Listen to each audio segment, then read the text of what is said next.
Hello students, today आज हम जानेंगे। Today we will learn about what is article and why what is the format of the article. Article के बारे में थोड़ा सा जानकारी दे देती हूँ कि आर्टिकल जो है वो आप लोग कई बार न्यूज़पेपर्स के अंदर भी काफ़ी सारे आर्टिकल्स देखते हैं, मैगजीन्स में भी देखते हैं। तो आर्टिकल्स है क्या चीज़? Articles are written to give information in a wide range of context for magazines और न्यूज़पेपर्स। आर्टिकल्स जो है वो हमें बहुत ही वाइड रेंज में हमें इंफॉर्मेशन देते हैं। वाइड मतलब बहुत ही फैली हुई रेंज में। They are a relatively long and sustain piece of writing. ये रिलेट करता है बहुत बड़ी उसमें जो हमने जिसके बारे में भी लिखा है उस राइटिंग के बारे में। They give information on a variety of themes such as describing an event, person, someone's life and actions. और इस ये हमें इंफॉर्मेशन देता है बहुत सारी चीज़ों के बारे, वेराइटीज़ ऑफ थीम्स के बारे में। जैसे है इवेंट हो गया कोई भी, या किसी पर्सन के बारे में हो गया, या किसी की लाइफ के बारे में हो गया, एक्शंस के बारे में हो गया, प्लेसेस के बारे में हो गया, या एक्सपीरियंसेस के बारे में हो गया। तो इन सब के बारे में हम आर्टिकल्स लिख सकते हैं। They can also be an expression of the writers opinions on topics of social interest और आर्ग्यूमेंट्स। उसके साथ साथ ये एक्सप्रेस करता है जो भी उसको लिख रहा है उसकी ओपिनियन क्या है उस टॉपिक के बारे में, या सोशल इंटरेस्ट क्या है, या आर्ग्यूमेंट्स क्या है, या अगेंस्ट अ टॉपिक क्या है। एंड दे ऑफर सजेशंस भी दे सकते हैं। So looking for an easy way to learning of new elementary English grammar and composition for, तो इन सब के लिए हमने एक फॉर्मेट रेडी किया है।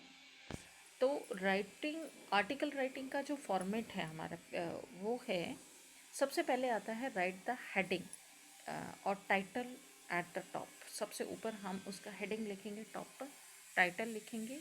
Right the name of the writer below it, और उस हेडिंग के नीचे ही राइटर का नेम लिखा जाता है।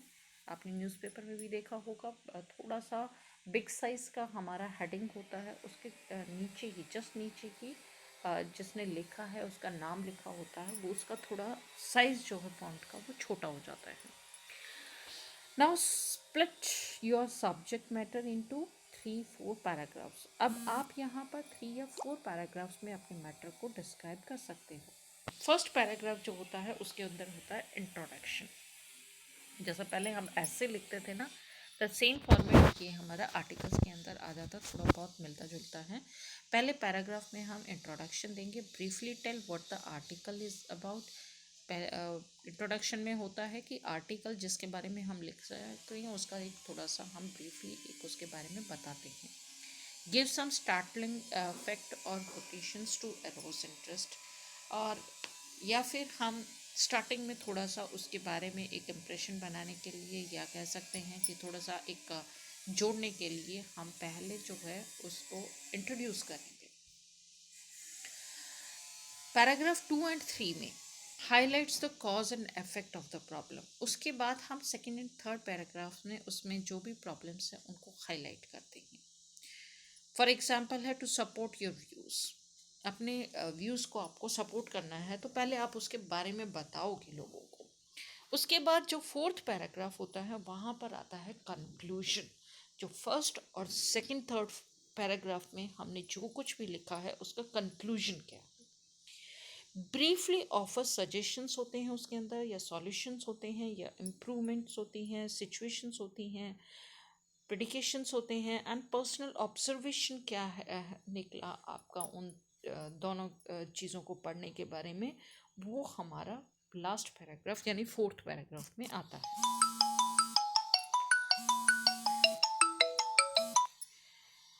तो ये है हमारा आर्टिकल लिखने का। एंड सबसे मेन चीज़ है इसके अंदर आपको पे अटेंशंस करनी पड़ती है ग्रामेटिकल एक्यूरेंसी के ऊपर। आपकी वोकेबलरी जो है, लिखने का तरीका जो है बहुत अच्छा होना चाहिए। Use sentences links to ensure continuity, firstly, finally, moreover, etcetera. ये थोड़े से जो हैं ये हमें लिंक्स लिखना पड़ता है। Remove irrelevant information and repetitions, इसके अंदर हम रिपीटेशंस बार बार एक चीज़ की नहीं करेंगे। इररिलेवेंट इंफॉर्मेशन हम नहीं देंगे, जो उससे रिलेटेड है हम सिर्फ उसी इंफॉर्मेशन के बारे में लिखेंगे। और इसमें लिमिट्स होती हैं हमारी 150 to 200 वर्ड्स तक।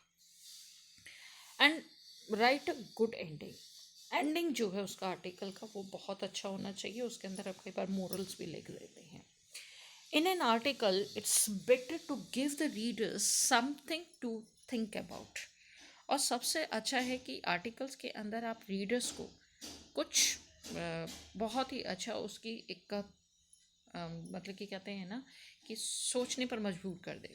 Perhaps by asking them another question or giving them a call to action.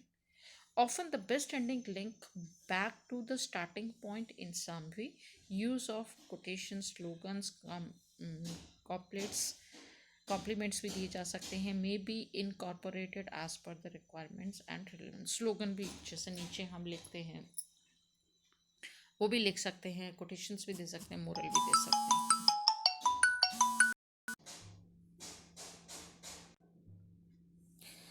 तो स्टूडेंट्स ये थे हमारे आर्टिकल्स। इस तरीके से हम अपने आर्टिकल्स लिखेंगे। एंड फॉर एग्जांपल से इसके अंदर है डिस्टेंस एजुकेशन। डिस्टेंस एजुकेशन का मतलब होता है कि हम घर बैठकर एजुकेशन कैसे ले सकते हैं अगर ये पॉसिबल नहीं है कि हम स्कूल या कॉलेजेस में जा सकें। तो डिस्टेंस एजुकेशन का तो पहले तो आप इंट्रोडक्शन दोगे, उसके बाद डिस्टेंस एजुकेशन के बारे में आप लिखोगी कि उसका लाइक्स एंड डिसलाइक्स उसमें क्या क्या हैं, क्या फ़ायदे हैं, क्या नुकसान हैं, एडवांटेजेस एंड डिसएडवांटेजेस। उसके बाद कंक्लूजन निकालोगे आप उसका कि कंक्लूजन क्या निकलता है एंड कितने लोग मतलब कि उससे कितने फ़ायदा उठा पा रहे हैं और कहाँ पर उसको नेग्लिजेंसी हो रही है, किस तरह से हम एक एक पर्सन को एजुकेटेड कर सकते हैं। क्योंकि कई बार होता है ना कि लोग कहते हैं कि हमारे पास वक्त ही नहीं है कि हम एजुकेशन ले सकें। भाई पेट भरने का सवाल होता है, गरीबों के अंदर है, काफ़ी है। तो उनके लिए आप क्या मतलब कि सजेशन देना चाहते हो, तो लास्ट में आप वहाँ पर सजेशंस लिखोगे। तो ये एक एग्जांपल मैंने बताया था। इसी तरह से जो भी टॉपिक आपको मिलता है आपको उसके अंदर इसी तरह से उसको अटेम्प्ट करना है। This is called the article. Okay students, thank you.